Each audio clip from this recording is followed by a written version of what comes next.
Bom dia, vamos começar porque alguns de nós têm que sair a seguir, portanto, bom dia a todos, bem-vindos a Serralves. Começo por saudar o Sr. Vereador de Inovação e Cultura e Ambiente, desculpe, da Câmara Municipal do Porto, Dr. Filipe Araújo, que me acompanha na abertura desta conferência dedicada ao tema Exposições Internacionais entre o Jardim e a Paisagem Urbana. A história dos jardins do Palácio de Cristal do Porto, hoje com 150 anos, e a história das exposições internacionais cruzam-se em Serralves. Em 1923, Carlos Alberto Cabral, segundo conde de Vizela, herdou a quinta de Lordelo, na rua de Serralves, cujos jardins primitivos revelam influências dos jardins do Palácio de Cristal, inaugurados para receber a Exposição Internacional de 1865, realizada em Portugal. O conde percebeu a grandiosidade dos jardins, mas entendeu que havia muito a fazer e, para tal, quis rodear-se de quem lhe desse garantias de que naquele local de Serralves nascesse um dos mais belos exemplos da paisagem natural integrada em teia urbana. Em 1925, Carlos Alberto Cabral desloca-se a Paris, onde assiste à Exposição Internacional das Artes Decorativas e Industriais Modernas e contacta com o paisagista Jacques Reber. Começava assim a ser traçado o futuro do parque e dos jardins de Serralves. Reber é a figura-chave na transformação radical da quinta, através da implementação de um novo e completo ordenamento espacial e da criação de vastos jardins planeados em 1932. Jacques Reber viria, mais tarde, a assumir também o papel de arquiteto-chefe da Exposição Internacional das Artes e Técnicas Aplicadas à Vida Moderna, realizada em 1937, igualmente em Paris. Passados muitos anos, é com enorme satisfação que vemos o Parque de Serralves manter a traça, a exuberância e o fascínio idealizados por Reber, apesar das várias intervenções que tem sido alvo para se ir adaptando às tendências dos tempos. Esta é uma prova viva da intemporalidade, da importância de preservar a estética intemporal. Os 18 hectares deste parque, classificados como Monumento Nacional em 2012, sempre foram não só um espaço de encontros, de passeio e de tranquilidade para todos os que nos visitam, mas também um espaço de estudo e de conhecimento. Assim, tendo como pano de fundo os cruzamentos a que antes me referi, a Fundação de Serralves tomou a decisão de organizar esta conferência que se enquadra de forma perfeita no papel que Serralves desempenha na reflexão e debate sobre vários temas como a paisagem, a arte dos jardins, a arquitetura paisagista, a biodiversidade e o ambiente, mas também o papel que desempenha na promoção de ações que contribuam para o conhecimento, conservação e divulgação do seu património. Agradeço a todos os que contribuíram para a realização desta conferência, nomeadamente a sua comissária, professora Teresa Marques, ao diretor do Parque de Serralves, Dr. João Almeida e à sua equipa, e aos conferencistas e moderadores e também, e em especial, ao público aqui presente. Quero também deixar um especial agradecimento à Câmara Municipal do Porto, parceiro deste projeto, e à Solvena, mecenas exclusivo do Parque de Serralves. Antes de terminar, queria aproveitar esta ocasião para agradecer de forma muito especial à arquiteta Teresa Anderson, que não sei onde está ali, estou a vê-la, pelo contributo para esta conferência, mas sobretudo por tudo o que fez e continua a fazer pelo Parque de Serralves. O Parque de Serralves, enquanto parte desta fundação, ficará para sempre ligado ao seu nome. Muito obrigada. Espero que estes 2 dias sejam apreciados por todos. Muito obrigada.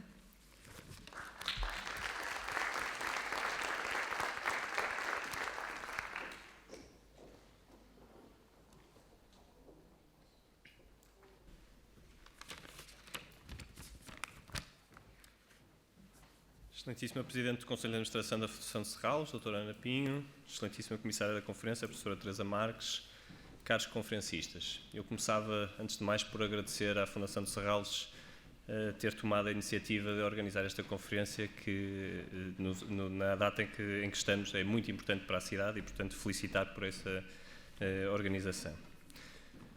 O Porto, como cidade secular, permite algo de fantástico, que é percorrer a história do mundo aqui marcada ao longo de muitos séculos. Conseguimos, através de muitos episódios, perceber em que medida a cidade se foi desenvolvendo, quando foi liderando e quando foi absorvendo as novidades de fora. Mesmo a sua dinâmica territorial encerra muito deste conhecimento, ou diria mesmo das marcas deste desenvolvimento, quer nas suas muralhas, quer nas suas pontes nos seus monumentos. Percebemos pela história que o Porto, em vários momentos, liderou, foi disruptivo e inovador. Hoje e amanhã falaremos de um importante património que a cidade possui, um património que tem uma história, que tem uma razão de ser, de existir.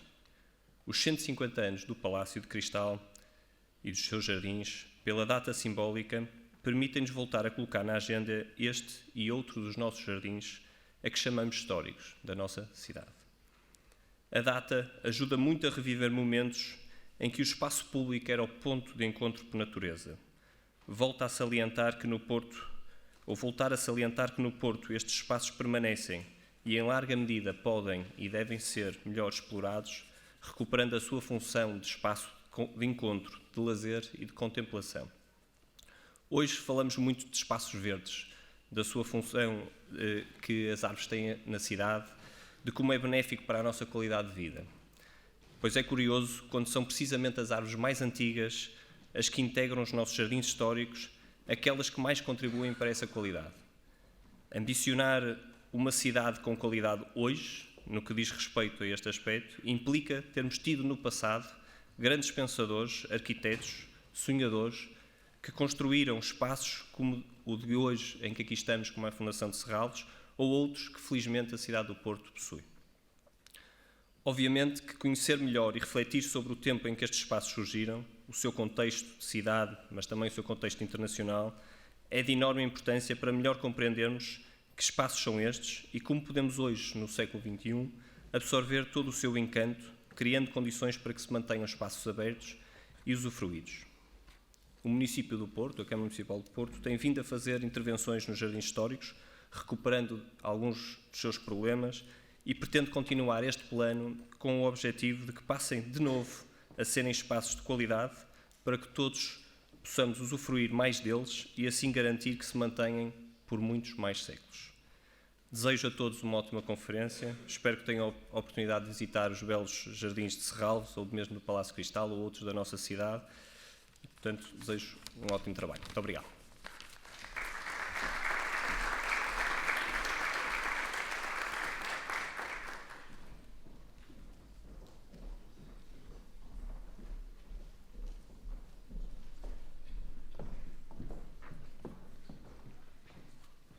Muito bom dia a todos. Faria então a apresentação desta conferência, agradecendo desde já a vossa presença e esta assistência tão jovem. E lembrava que, de facto, em 1865 se inaugurava a primeira exposição internacional realizada em Portugal. Passariam mais de 130 anos até se realizar uma outra exposição no país, a de 1998 em Lisboa. A exposição do Porto, da iniciativa de um grupo de cidadãos que viria a constituir a designada Sociedade do Palácio de Cristal Portuense, abriu portas a 18 de setembro, ficando patente ao público até 2 de fevereiro de 1866. Na realidade, amanhã completam-se também com o encerramento desta conferência os 150 anos sobre o encerramento da exposição do Porto. Para a receber foi construído um palácio de cristal, um género de edifício em voga desde o sucesso do Crystal Palace, inaugurado no Hyde Park para a Grande Exposição de Londres de 1851. Contudo, o Palácio de Cristal do Porto, construído sobre um monte granítico da cidade, entre o Vale do Rio Frio, em Miragaia, e o Vale de Massarelos, mais a poente, com vistas extraordinárias sobre o Douro, suas margens e foz, não terá sido tão cristalino quanto o Palácio Londrino. A extração de pedra, devido à execução dos caboclos e terraplenos, forneceu matéria para a construção de sólidas paredes em alvenaria de granito, reduzindo-se a importação de ferro e vidro e, com isso, os custos de construção, mas também a transparência do edifício e a possibilidade de vir a ser eventualmente desmontado, como aconteceu em Londres. O edifício, que ostentava na fachada a inscrição Progredior, materializava a iniciativa individual de um grupo de cidadãos pertencentes a uma elite burguesa, culta, endinheirada, crente no progresso permitido pelos benefícios e oportunidades que a indústria trazia então à sociedade. Lembramos Alfredo Allan, António Ferreira Braga, Francisco Chamiço, Francisco Pinto Bessa e tantos outros que se dedicaram de modo extraordinário e muitas vezes às expensas próprias a este projeto. Para além da grande exposição, o Palácio foi palco de muitas outras exposições temáticas, nomeadamente agrícolas e hortícolas, e ainda teatros, festas, bailes, alguns os mais elegantes da cidade. Tratou-se de uma iniciativa sem precedentes, para a qual foram chamados arquitetos, engenheiros, decoradores, construtores de renome internacional, e para os jardins o arquiteto paisagista alemão Emílio Davi, que introduziu na cidade novos princípios de desenho do espaço exterior e amenidade. O Palácio de Cristal já não existe, alegando dificuldades financeiras, aliás, desde os primeiros tempos, para fazer face aos problemas de conservação que eram cada vez maiores, decide-se pela sua demolição, iniciada em 1951, e substituição por um edifício moderno capaz de acolher um grande evento desportivo, o Campeonato Mundial de Hóquei em Patins, modalidade em que Portugal se destacava. É esse o edifício que hoje permanece no lugar e que, juntamente com a grande massa de vegetação do jardim, marca de forma indelével a silhueta da cidade, particularmente para quem observa a partir do rio e da outra margem. Ao contrário do edifício, os jardins permaneceram até hoje, merecendo reconhecimento e celebração, nomeadamente pelo impacto que produziram no que respeita aos modos de recreio urbano, também por causa da experimentação no cultivo e na composição com novas plantas ornamentais, que entretanto vinham chegando à cidade e à Europa de uma maneira geral e que circulavam um pouco por todo o mundo, e ainda porque foi bastante importante para o desenho de novos jardins privados e públicos municipais. Abre-se com isto um movimento ao nível da arte paisagista na cidade oitocentista. Assim o anunciou Oliveira Júnior, o conhecido redator do também famoso Jornal de Horticultura Prática, publicado no Porto, que em 1878 afirmou que os jardins do Palácio deram um grito de alarme na jardinagem portuense, leia-se a arte dos jardins e a arte de desenhar e construir jardins, e contribuíram o mais possível para a metamorfose por que passou. É neste movimento que se inscreve a construção do primeiro jardim de Serralves, aqui nesta casa, que Carlos Alberto Cabral, segundo Conde de Vizela, herdou de seus pais. Já nas décadas de 1920 e 1930, a transformação desta propriedade continuou a revelar esse dinamismo e o valor colocado nos jardins. De facto, de um jardim projetado por horticultores, jardineiros paisagistas, como se designavam na época, Serralves avança dentro de uma mesma preocupação pela qualidade para novas formas próprias do seu tempo e, com isso, marca uma viragem na arte dos jardins no Porto, tal como o Palácio havia feito algumas décadas antes. Curiosamente, as exposições têm um papel nesta história. No Palácio exigiu-se o que então havia de mais moderno. Em Serralves, e atravessando o período de mudança ao nível das artes, Carlos Alberto Cabral encontra na exposição de Paris de 1925 soluções vanguardistas. Por outro lado, Jacques Reber, o projetista que transformará os Jardins de Serralves em 1932, apresenta-se também como protagonista na concepção de um lugar de exposição, a de Paris de 1937, na qual foi o arquiteto-chefe. Assim, esta conferência, motivada pelos 150 anos dos Jardins de Palácio e pelo que eles significam, explora o papel das exposições na construção do espaço exterior, exposições essas iniciadas num tempo particular de que nos falará Filipa Vicente, mas continuada até aos dias de hoje, assumindo uma significativa diversidade de expressões, como Mark Tribe revelará. A exposição de Londres de 1851, abordada por Kate Keown, torna-se aqui incontornável por inaugurar a ideia de exposição internacional e pela inspiração que trouxe para a exposição de Porto, mas ainda também pelo papel pioneiro do arquiteto de jardins Joseph Paxton na construção desse Crystal Palace, que serviu de modelo a tantos outros palácios de ferro e vidro que se foram construindo um pouco por todo lado. E o ano passado, também curiosamente, celebraram os 150 anos sobre a data da morte de Joseph Paxton, o que motivou também uma série de iniciativas. O Porto, meados do século XIX, cidade entre ruptura e continuidade, e que arrisca organizar uma exposição internacional, é-nos apresentada por Jorge Ricardo Pinto. Procura-se ainda sintetizar aspectos da organização espacial e da composição de jardins de palácio e a sua influência para a construção de subsequentes espaços exteriores de amenidade da cidade, alguns deles ainda conservados. Lança-se assim o mote para um debate alargado em torno de uma mesa redonda sobre o Porto de hoje, 150 anos depois da construção dos jardins do Palácio Cristal. No segundo momento, analisam-se outras exposições paradigmáticas. A Exposição Universal de Paris de 1867, com um conceito inovador, como nos explica Stéphanie de Courtois, e que ocorre numa altura em que a cidade de Paris completa um extenso programa de reforma urbanística, na qual avenidas, praças, parques e jardins assumiram um papel fundamental na afirmação de uma concepção ideológica que irá influenciar também a criação de novos jardins públicos no Porto. Os jardins municipais são simultaneamente vistos como lugares de afirmação de igualdade e de ideais democráticos, mas também como espaços reveladores do nível de sofisticação civilizacional das cidades e das nações. Revisitar a exposição de 1925 de Paris, que, como referimos, marcou profundamente a construção de Serralves, permite, por um lado, e como Bénédicte Leclercq demonstrará, conhecer alguns dos trabalhos mais vanguardistas ao nível do desenho arquitetónico e de jardins, e, por outro lado, o trabalho de Forestier, cujos modelos de base vernácula, logo mais tradicionalista, poderão ter influenciado projetistas no Porto. Queremos também estarem presentes no trabalho de Reber em Serralves, embora submetidos a uma matriz de feição beaux-artiana. As exposições das décadas de 1920 e 30 revelam não só um novo tempo nas artes, como se apresentam entre os exemplos da expansão das exposições para lá de recintos fechados, conquistando cidade e gerando novo espaço público.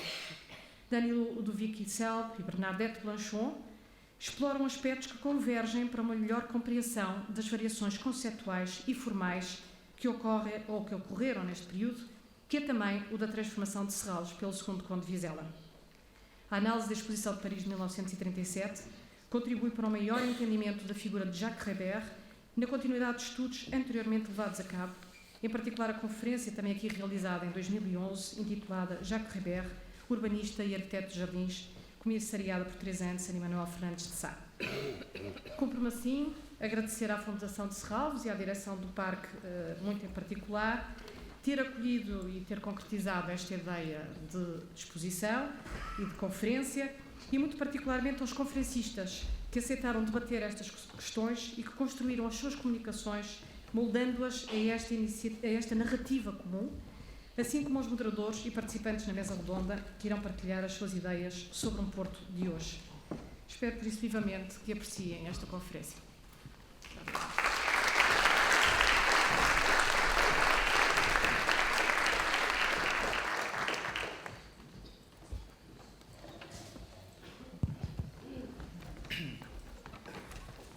Bom dia a todos. Queria agradecer as palavras da doutora Ana Pinho, Presidente do Conselho de Administração da Fundação de Serralves, ao Engenheiro Filipe Araújo e à Comissária e Professora Teresa Marques. Vamos dar início às comunicações da manhã, com a primeira, que será proferida pela Filipa Lounge Vicente. A Filipa é investigadora no Instituto de Ciências Sociais da Universidade de Lisboa, doutorada pela Universidade de Londres, com uma tese que deu origem ao seu livro Viagens e Exposições, Dom Pedro V na Europa do século XIX. Os seus temas de investigação centram-se nos séculos XIX e XX, nomeadamente a produção de conhecimento em contextos coloniais, a história da Índia colonial, as relações entre género e colonialismo, o lugar das mulheres enquanto autoras e criadoras, a história de coleções, museus, exposições, viagens e a fotografia. A sua intervenção intitula-se À Procura do Progresso entre o Porto e a Europa, Caminhos de Ferro, Fotografia e Exposições. Filipa. Obrigada, João. Muito bom dia a todas e a todos. Obrigada, Teresa Marques, por este convite. Gosto sempre muito de estar no Porto e de estar em Serralves.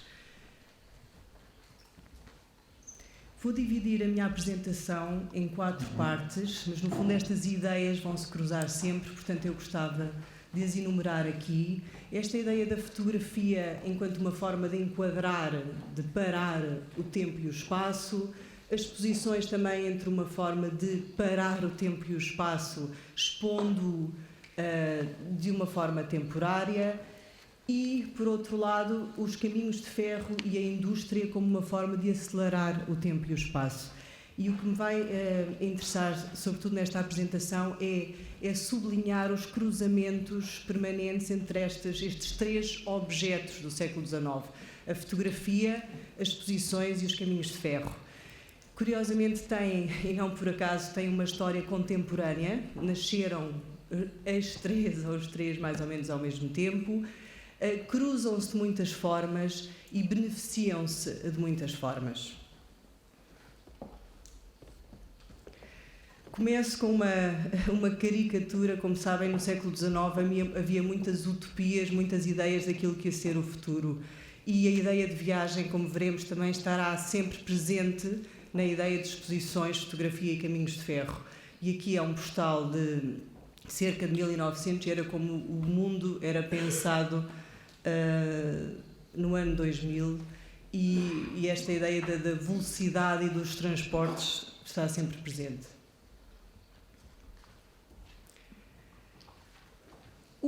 Interessa-me pensar também naquilo que aconteceu no Porto e sobre aquilo que iremos falar aqui durante 2 dias, como algo que estava a acontecer em muitos lugares do mundo. Como sabem, era por um lado, as ideias de desenvolvimento, de progresso, melhoramentos, modernidades, são palavras que estão sempre a ser repetidas durante a segunda metade do século XIX, e é importante também pensarmos que este modelo foi exportado, se globalizou muito rapidamente. Portanto, só para terem uma ideia, por exemplo, a fotografia começou a ser utilizada na Índia logo nos anos 40, as exposições chamadas industriais também começaram a ser organizadas em muitos lugares para lá da Europa. Por isso é que é um local global, no sentido em que é um modelo europeu. Claro que Londres e Paris são as cidades centrais, e não é por acaso que o Walter Benjamin chama a Paris a capital do século XIX, mas este modelo e este discurso de progresso está, por exemplo, presente, por exemplo, só para terem uma ideia, em Goa, portanto, o espaço do Império Português, é organizada uma exposição industrial, portanto, chamada industrial, em 1859. E, portanto, essa vontade de emular este modelo é visível em muitos lugares. Uma ideia que eu também gostava de sublinhar aqui é esta tensão permanente, e isso, quem lê a documentação do século XIX, torna-se muito óbvio, a tensão permanente entre o melhorar, o emular estes modelos e, por outro lado, as dificuldades em conseguir fazê-lo, o discurso do atraso, os discursos das dificuldades. Portanto, esta tensão permanente, protagonizada por uma elite de homens, praticamente só homens, que têm consciência daquilo que é o progresso e das formas materiais que ele assume, mas também são extremamente críticos às dificuldades em impor este progresso. Portanto, esta elite que viaja, esta elite também, claro que acontecia no Porto, e não é por acaso que a exposição internacional tem lugar no Porto, porque talvez só no Porto é que seria possível ter acontecido esta iniciativa, por várias razões, como falaremos ao longo destes 2 dias. Portanto, essa ideia de vontade de melhorar, mas ao mesmo tempo de crítica desta elite, está muito presente. Vamos então agora começar pela fotografia. E para já interessa-me a ideia da palavra exposição. E se pensarem na palavra exposição, é uma palavra que vamos estar sempre a ouvir aqui. Exposição é uma palavra muito, muito oitocentista. Começam a ser organizadas exposições de todo o tipo de objetos, de pessoas também, de animais, de plantas. Portanto, esta ideia de expor coisas, objetos, pessoas num espaço temporário de tempo, mas, por outro lado, também a exposição da fotografia, a exposição fotográfica, aquele momento de exposição do vidro ou do papel à luz que permite a fotografia. Como veremos também, a viagem está sempre presente. A fotografia como uma forma de viajarmos e as exposições também como uma forma de viajarmos pelo mundo. E começo aqui por esta figura que, de alguma forma, nos permite falar em muitos destes assuntos. Dom Pedro V vai a Paris, faz 2 Grand Tours na Europa como forma de se preparar para assumir o reinado, e em 1854 e 1855. E vemos como na exposição de 1851, a primeira em Londres, a fotografia já esteve muito presente. Portanto, vemos como no fundo, os anos 50 é quando a fotografia realmente se divulga por todo o mundo. Na exposição de Paris já há uma secção de fotografia e os tempos rápidos da fotografia permitem que o visitante já se veja a si próprio fotografado pouco tempo antes num estúdio muito prestigiado de Paris. E por isso, e também esta ideia de imagem da própria pessoa, que claro começa por ser apenas possível a uma elite reduzida, mas que ao longo da segunda metade do século XIX se torna uma prática muito mais barata, muito mais democrática, muito mais fácil e, portanto, acessível a um número muito maior de pessoas. Por isso, quer dizer, esta ideia da fotografia como um objeto, como esta nova arte difícil de saber onde é que até onde ela vai chegar, porque é nesta altura que a fotografia começa a ser usada em áreas muito diferentes. E eu penso que a história da fotografia e das exposições é uma história indissociável, porque as exposições foram sempre, no século XIX e XX, lugares para mostrar as novas tecnologias, tudo aquilo que de novo se ia fazendo. E, portanto, a fotografia esteve sempre muito presente, exposta nas exposições, mas também contribuiu muito para divulgar as exposições. Quando nós pensamos nestas primeiras exposições, a fotografia ainda não era possível, tecnicamente, reproduzir fotografias em jornais. Portanto, por isso é que nos jornais litográficos ilustrados são desenhos feitos a partir de fotografias. Mas, no começo do século XX, a fotografia já se pode imprimir e a fotografia contribui muito para divulgar as exposições. E quando nós pensamos que nem todas as pessoas iam a Paris, ou a Londres, ou ao Porto ver a exposição, mas era de tal forma, eram tão divulgadas através de imagens que acabavam por chegar a um número muito maior de pessoas. Aqui vemos já um exemplo de uma montagem, uma espécie de Photoshop do século XIX, que era muito comum, e que agrega numa mesma imagem várias fotografias. Portanto, esta ideia, carte de visite, é uma invenção de finais do século dos anos 60 do século XIX.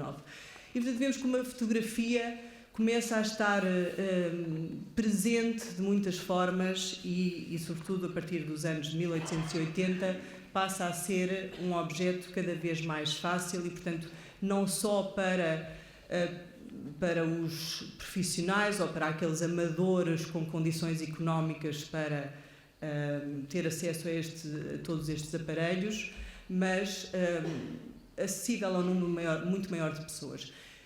Não é por acaso que grande parte da fotografia mais interessante e das fotografias que se fizeram em Portugal foram no Porto. Foram no Porto porque muitos destes homens interessados na modernidade do século e na indústria também se interessaram por fotografia. E este é um caso conhecido, também não é por acaso que muitos deles são ingleses.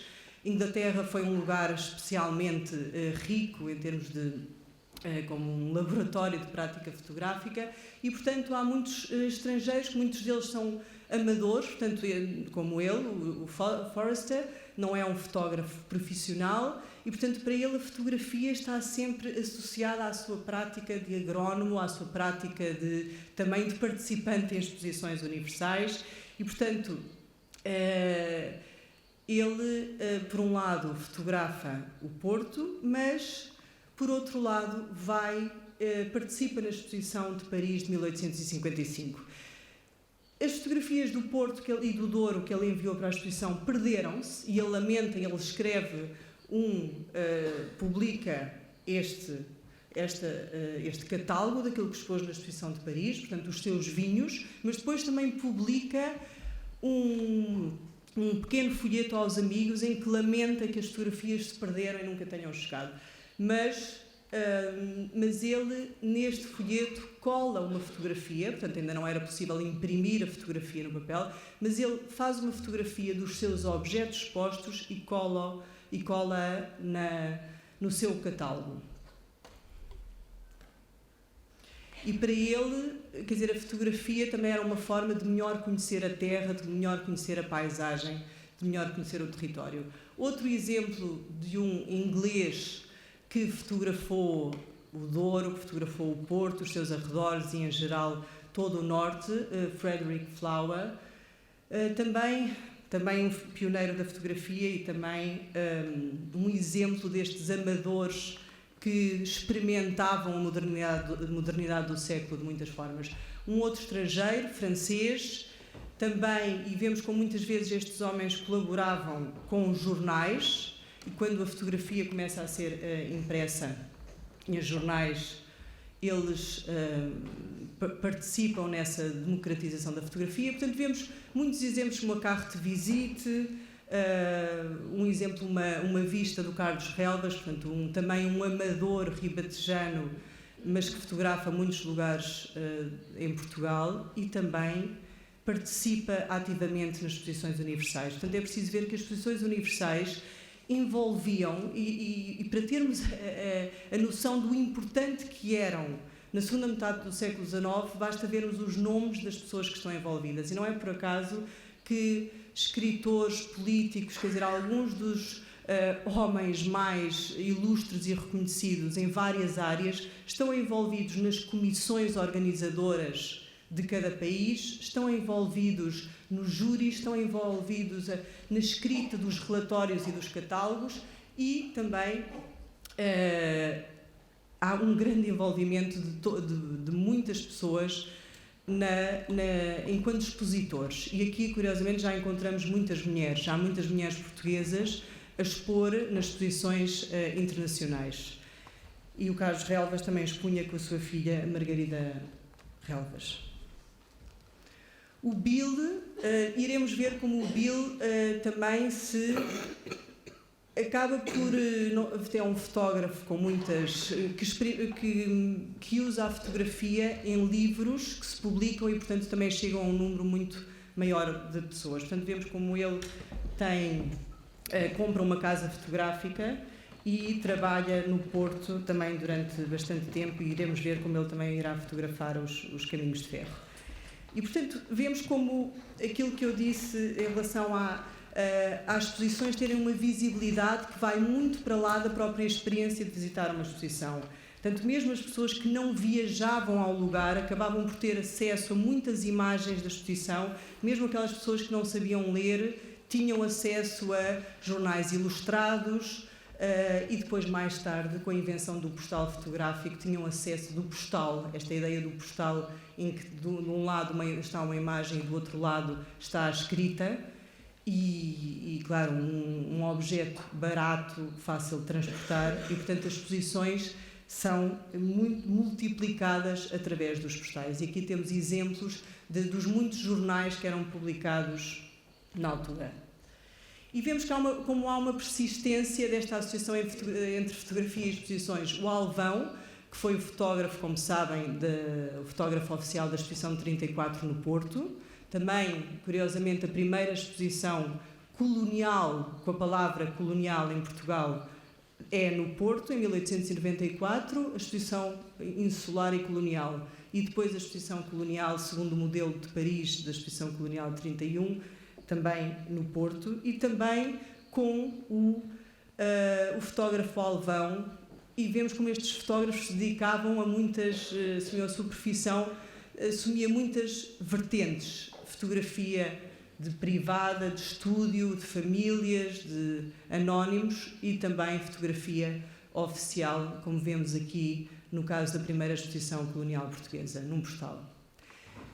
Depois as exposições. Uma ideia que com certeza falaremos ao longo destes dias é esta tensão entre o privado e o público. E, como sabem, a exposição de 65 no Porto foi uma iniciativa privada, mas havia muitas críticas também em relação à falta de apoio do Estado em relação a estas iniciativas. O Fradesso da Silveira escreve um artigo extremamente crítico do Estado português, chamado O Estado e as Exposições, precisamente por não apoiarem a iniciativa privada Neste caso, ele referia-se à exposição portuguesa em Viena, em 1873. Portanto, vemos como há sempre esta tensão entre vontade de fazer, vontade de criar este progresso visível, mas também frustração por sentir e viver estas dificuldades de o fazer. Vemos como na exposição de 65 há duas genealogias importantes. Por um lado, já havia uma tradição em Portugal, como em muitos lugares no mundo, de organizar exposições industriais. Mas, por outro lado, há sem dúvida esta palavra internacional é central, porque já é esta vontade de estar para lá das fronteiras nacionais e de reproduzir o modelo da exposição de Londres de 51, de Paris de 55, de Londres outra vez de 62. Depois também gosto de pensar nestas palavras, nesta ideia de associar palácio, portanto uma palavra conhecida, uma palavra com um valor daquilo que é diferente, um espaço especial, com o cristal. E o cristal, o vidro, a transparência, também se relaciona de alguma forma com a fotografia. As primeiras formas de fazer fotografia, como sabem, era o daguerreotipo, também era feito de vidro. Portanto, esta ideia do cristal e da transparência numa só palavra. Depois, outra ideia que me interessa enquanto, não só em termos de arquitetura, mas enquanto ideia, a forma como os palácios de cristal foram buscar formas de ser e de fazer aos museus, às estações, aos grandes armazéns, às fábricas. Portanto, são espaços contemporâneos que emprestam vários elementos uns dos outros. E o Camilo Castelo Branco há muitos escritores a escreverem sobre exposições, há muitos escritores portugueses, todos os escritores, essa de Queiroz, Camilo Castelo Branco, Ramalho Ortigão, vão a exposições, escrevem sobre exposições, e estava de tal forma presente esta ideia de exposições que o Camilo Castelo Branco tem um parágrafo muito engraçado em que ele chama o que é isto, a expositionitis, da quantidade de materiais que produziam as exposições. Portanto, esta ideia daquilo que fica, do permanente. E havia sempre a preocupação, a exposição era algo temporário. E, portanto, como era algo temporário, havia que transformar esse temporário no permanente. E daí os catálogos, daí os relatórios, havia missões, homens que eram pagos e muitas vezes também pelo Estado para irem a Paris, para irem a Londres, para escreverem sobre determinados aspectos, muitas vezes eram relatórios sobre temas específicos. E outra ideia que me interessa nas exposições é que o presente e o futuro são ideias sem dúvida centrais, mas o passado também o é. E vemos como ao longo da segunda metade do século XIX a palavra industrial vai sendo substituída pela palavra colonial. E se calhar também não é por acaso que na exposição, também no Palácio de Cristal, em 1894, a exposição insular e colonial, portanto a palavra colonial já lá está a substituir o industrial. E é preciso ver que esta ideia de futuro não é contraditória com a ideia de passado. E presente e imbuídas nestas exposições estão sempre muitas ideias de passado, mas dessa capacidade de pensar o passado, de o tornar visível, de o comemorar, de o historicizar de alguma forma. E esta data também não é por acaso. As datas muitas vezes são simbólicas. 1894 era a data para celebrar o nascimento de uma figura do Porto, o infante Dom Henrique, e também inspirada na exposição de 1892 em Madrid, para celebrar outra figura central, o Colombo. E, portanto, esta ideia de usar esta junção entre indústria, modernidade e história está muito presente nas exposições e não é de todo uma oposição.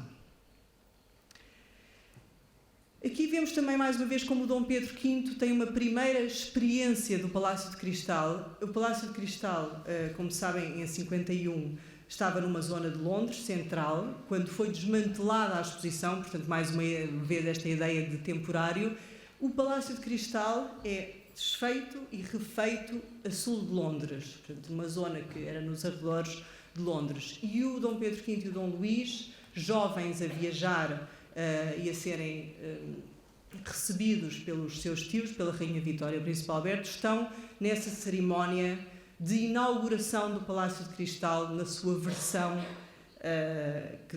onde depois ficou durante várias décadas no sul de Londres.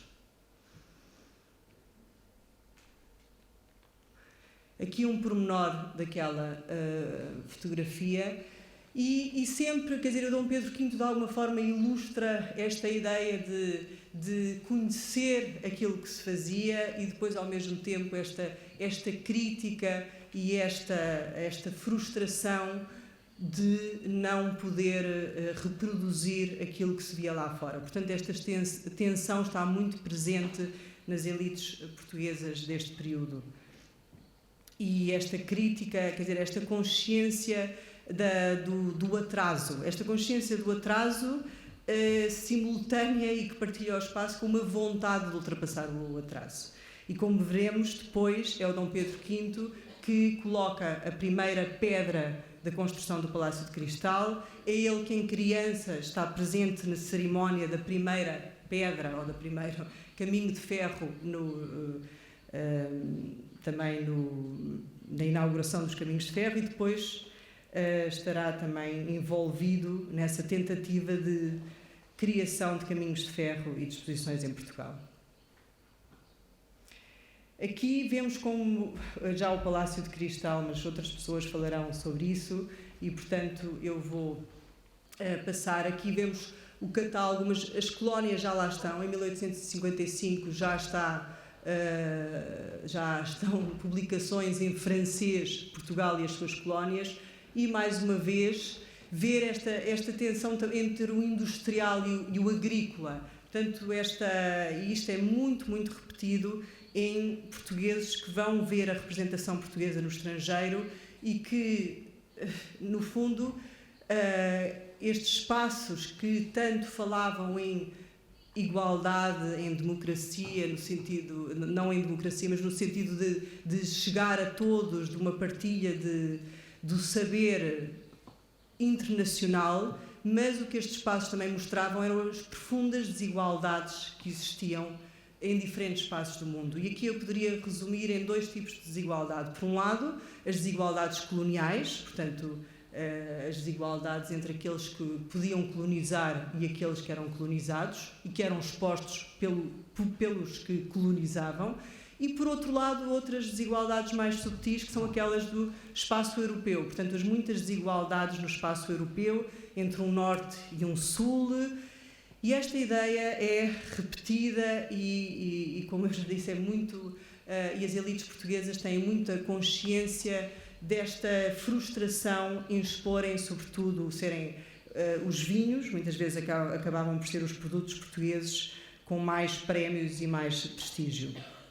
Mas, no fundo, esta hierarquia civilizacional acabava por ser reforçada no espaço das exposições, porque havia aqueles que mostravam matérias-primas, objetos feitos pela mão humana, e havia aqueles que mostravam objetos feitos pela indústria. Aqui vemos mais uma vez uma associação entre a fotografia e as exposições e, portanto, a estereoscopia, que foi uma forma de fotografia que possibilitava as três dimensões através de um aparelho, e havia aparelhos mais sofisticados e outros muito simples e acessíveis, que permitiam que as duas imagens se cruzassem e ver as três dimensões. E as exposições multiplicaram-se através de muitas formas de reprodução. Aqui mais um exemplo do Porto, portanto, a forma como o Adriano Ramos Pinto está representado na exposição de 1900, mas não só está representado, como faz este tipo de objetos, se quisermos, que estão entre o livro, entre o postal e entre o catálogo, que são postais, são livrinhos de postais, neste caso já com uma fotografia na capa, e lá dentro está uma vista de país da exposição, mas associada à publicidade. Portanto, também vemos como formas de publicidade e de comércio e indústria associados às exposições. Provem os preciosos vinhos de Adriano Ramos Pinto e depois um postal também dentro do livro da própria exposição do Ramos Pinto. Mais uma vez vemos as estereoscopias, quer dizer, a forma como se multiplicava, e aqui mais um objeto de ferro, um objeto que não serve para nada, não é? Portanto, as estações tinham uma utilidade, as exposições de ferro e vidro também, mas a Torre Eiffel dava-se ao luxo de não servir para nada, a não ser para ver a cidade. Portanto, podemos mesmo pensar neste como um monumento do século XIX, feito a quando da exposição de 1889, e claro, as pessoas, quando iam visitar a exposição e depois a torre em si, eram fotografadas. Portanto, esta ideia do souvenir e da fotografia como aquilo que se traz da exposição, ou do monumento, neste caso da Torre Eiffel.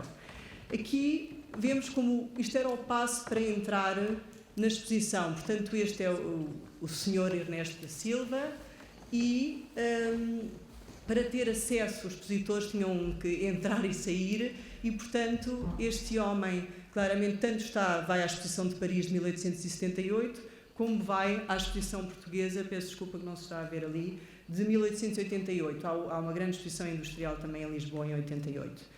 Portanto, vemos como a fotografia também já a ser usada para razões práticas. E aqui a parte de trás, com a assinatura dele e o lugar, o país de onde ele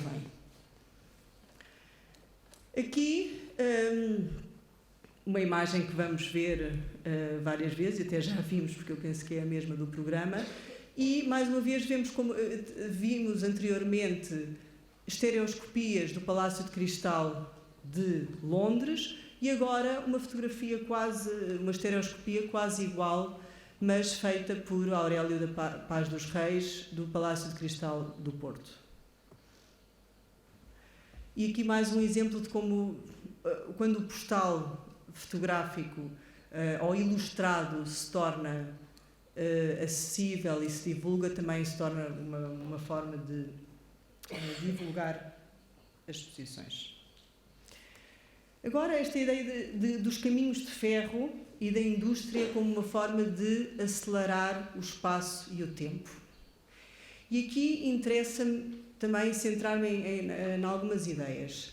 Por um lado, a forma como as estações de comboio, tal como os espaços de exposição, são lugares onde uma pessoa pode observar e ser observado, são lugares de transparência, de luz, de passagem, de movimento. Portanto, esta ideia da circulação e da passagem também deste lugar temporário é central tanto aos espaços expositivos de ferro e vidro como às estações de comboio de ferro e vidro. Depois também me interessa esta ligação entre a fotografia e os caminhos de ferro. Em todos os lugares do mundo, isto é verdadeiramente quase uma norma, da Índia à África, à Europa, a construção dos caminhos de ferro vai sendo fotografada. Portanto, há projetos, há esta vontade e necessidade de provar e de criar esta documentação fotográfica acerca da conquista do espaço e da natureza pelo ferro e pelos caminhos de ferro. Depois volto a citar Walter Benjamin, porque eu acho que ele foi muito moderno na forma como pensou o século XIX e como foi capaz de pegar em vários fragmentos e pensar nas suas associações. E ele também fala nas estações como um espaço central do século XIX, muito relacionado com as arcadas e com as passagens, que depois foram uma ideia central nas teorias sobre as quais ele escreveu. E, portanto, esta ideia de transgredir o espaço e o tempo é central aos caminhos de ferro. Quer dizer, nunca o ser humano tinha visto o real ou se tinha confrontado com o espaço, com a natureza, com a paisagem a tal velocidade. E há muitas descrições do choque que isso produziu, tanto até até o olho humano, até a natureza humana se adaptar a esta velocidade. Mas claro que os caminhos de ferro eram o símbolo também por excelência do progresso, porque era aquilo que permitia tudo o resto. E, mais uma vez, está muito associada às exposições, porque sem os caminhos de ferro não havia pessoas para irem às exposições.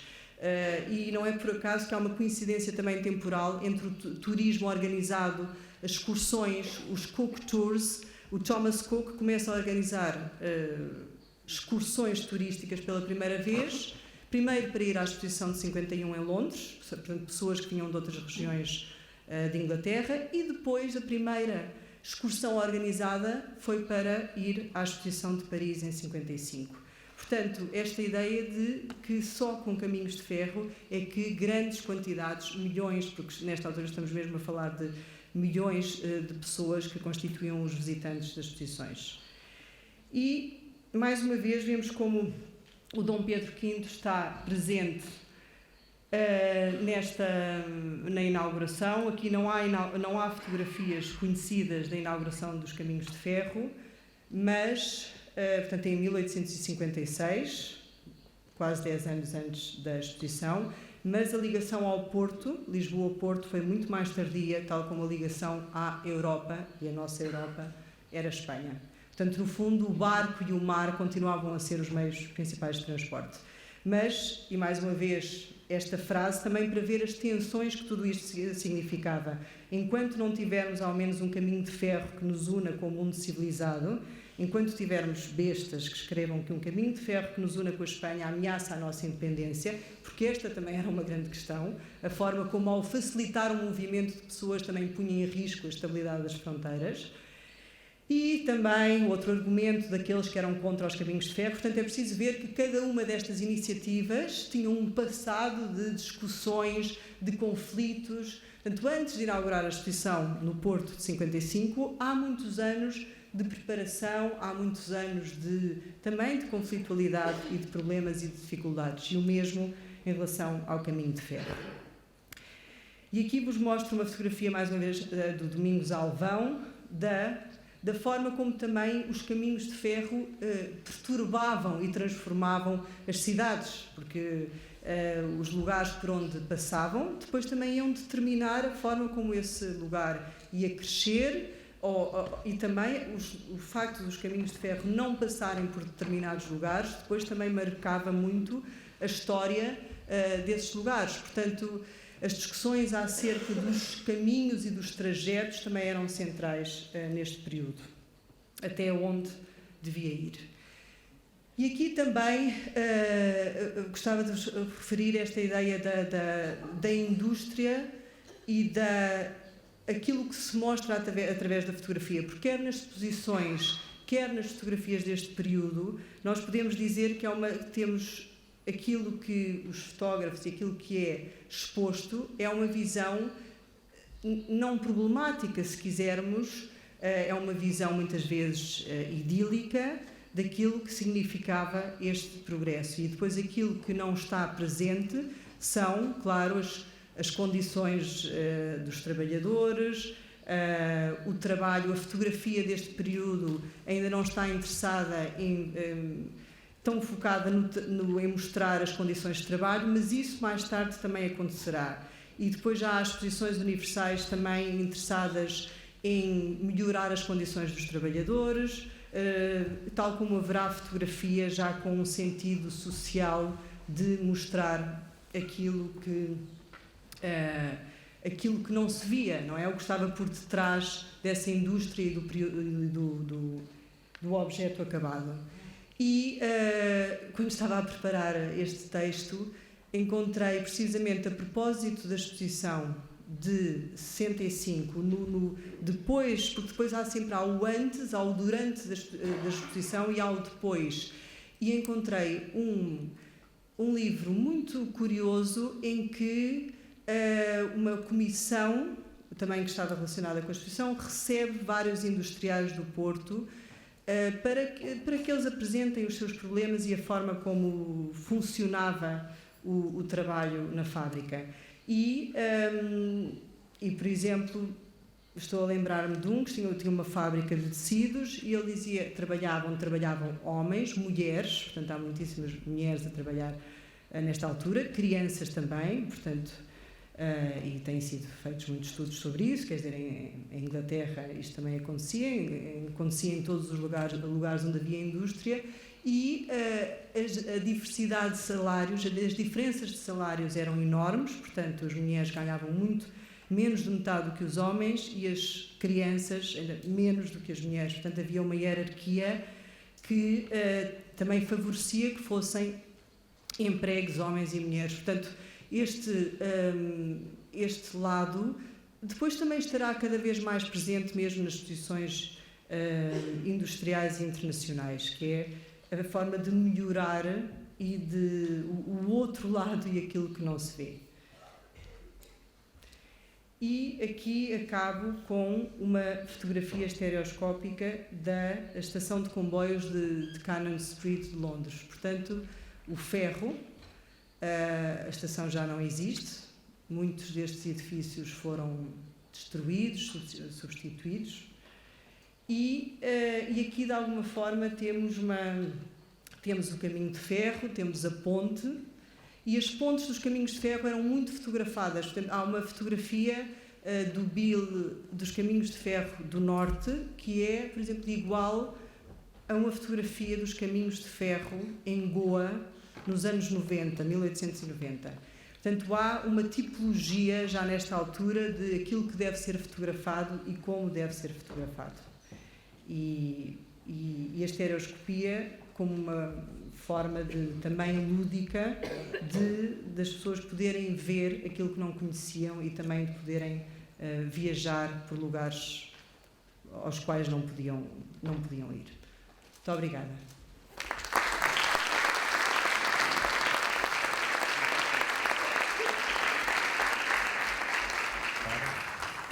Mantemos a hora. Obrigado, Filipa. Vamos fazer agora um pequeno intervalo.